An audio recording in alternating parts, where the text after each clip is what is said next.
Lesson 3.1 is going to talk about solving systems of equations by graphing. Sometimes you may want to know what happens when two lines intersect, and a variety of things can happen. But the thing that we are most, the thing that we are most interested about in most cases is where they cross. That XY point is called the solution, and that is the one XY that makes both equations true. So we're going to be looking at different methods, if you remember from Algebra 1 and Geometry, different methods that we can use to solve. So first we're going to use graphing, which works but is an estimate in most situations. So your situation, your process is to first write each equation in slope-intercept form. So solve for y and get them in this nice, usable graphing form. So here I have a slope that's -2/1 and my y-intercept of 5. And you can see that they've graphed that line right here for us. And here we have a slope of 1/1 and a y-intercept of -1, and they've graphed that line right here. And what's going to be your answer, and no, there is no way to do it except by graphing, is look for that point where they cross. And these happen to cross at 2, 1, and this is your solution. The one ordered pair which makes both equations true. And when I say that, what I'm talking about is if I substitute 2, 1 into these equations, it works out. So for example, 2 times 2 plus 1, does that equal 5? 4 plus 1 equals 5. That makes it true. If I repeat it, is 2 minus 1, does that equal 1? 1 equals 1. That's true.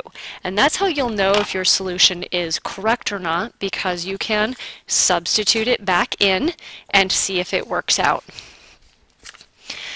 Now, in doing this, a couple of different things can happen, and we can have 3 different outcomes. So the graphs of systems of linear equations may be intersecting lines. Here's one choice. They can cross somewhere. They can be parallel. That's our second choice. Or they can be the exact same line. That's our third choice. And those are the only choices you have, those 3. A system of equations is called consistent if it has at least one solution, and it's inconsistent if it has no solutions. So we have consistent, one solution or more, inconsistent, no solutions. That makes sense, inconsistent and no solutions. If it is consistent, then we further classify it as independent or dependent. So this is only consistent systems. It becomes independent if it has exactly one solution, or it becomes dependent if it has an infinite number of solutions. Exactly one is going to be crossing lines, intersecting lines. Infinite is going to be the same line.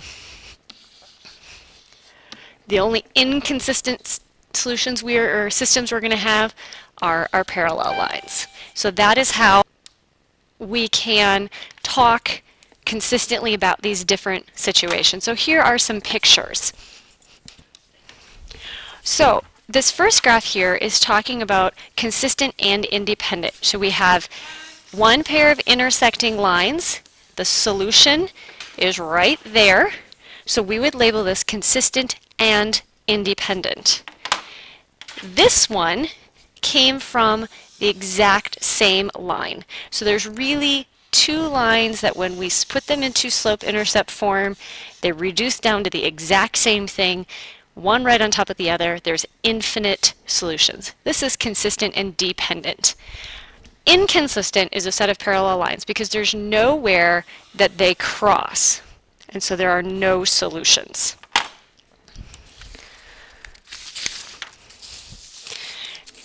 Now if we graph the system of equations and describe it as consistent and dependent, or inconsistent. And so they've already gone ahead and done a lot of the work here for us. So we've taken our two equations, this one and this one, and we've written them into slope-intercept form. So here's this one, which I will mark in red.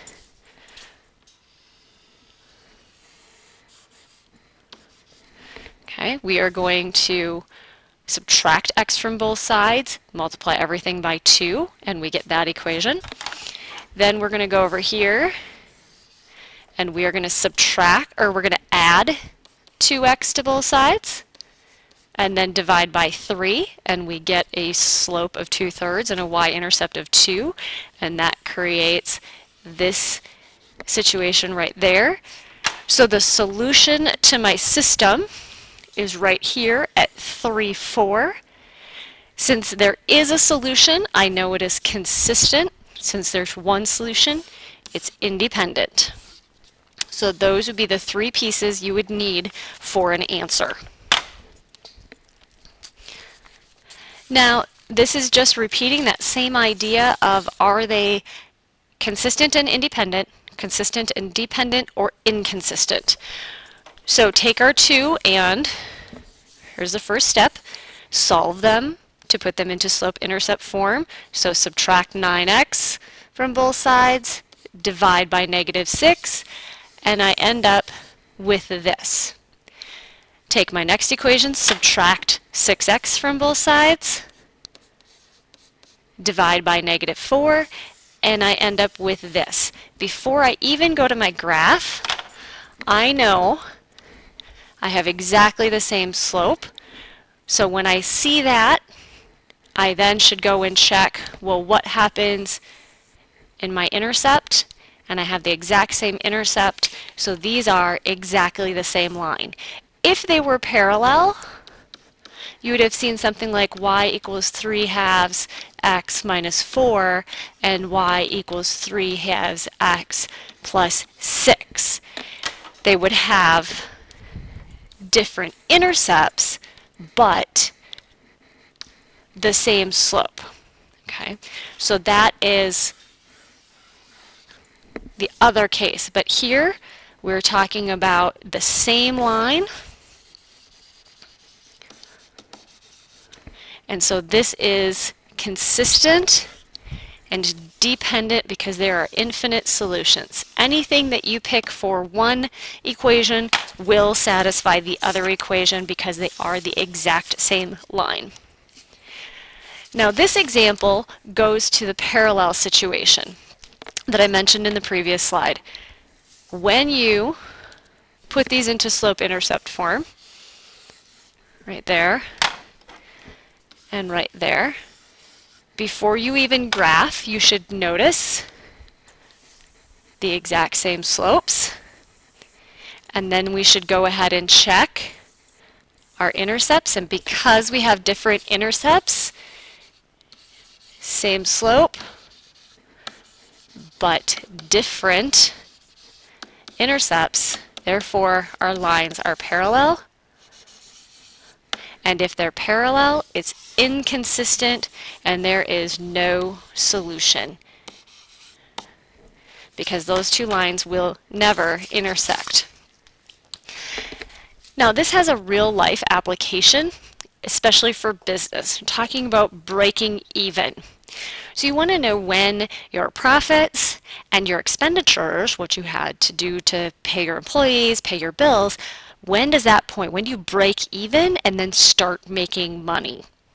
Okay, where you break even, where what you bring in and what you have to pay out are exactly the same, is the solution to the system. So Travis and his band are planning to record their first CD. The initial startup cost is $1,500 and each new CD will cost $4 to produce. They plan to sell their CDs for $10 each. How many CDs must the band sell before they make a profit? So let X be the number of CDs and let Y the number of dollars. So we're going to set up our equations, and we need two different equations. So our first one, the cost of CDs is Y, cost per CD is $4, and the startup. So this right here is our initial money going out. So this is money going out. Before I even open my doors, bare minimum, I've spent $1,500. So I have to figure out how long before I make at least $1,500 plus the cost of every CD I've produced. Now, where I'm going to start making money, my income, still money coming in, Y, is equal to 10 times the number of CDs I sell. So I'm really looking at a $6 profit. How long will it take to make up that $6 profit to get to the $1,500 and more? So go ahead and we graph these two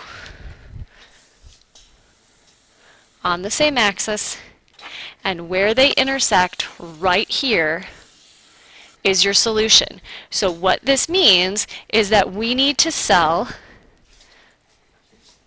at 250 CDs sold. We make $2,500 and we break even. We recoup everything we spent and make $0 in our pocket, but we don't owe anybody any money. As soon as we sell 251 CDs, then we make money. And this is the sort of model that business people actually do to figure out how high to set their price, because the higher it is, the fewer you'll sell. The cheaper it is, the more you'll sell, but you're not making as much. So you have to find that balance between when are you losing money, which happens here, and when do you start making money, which happens there.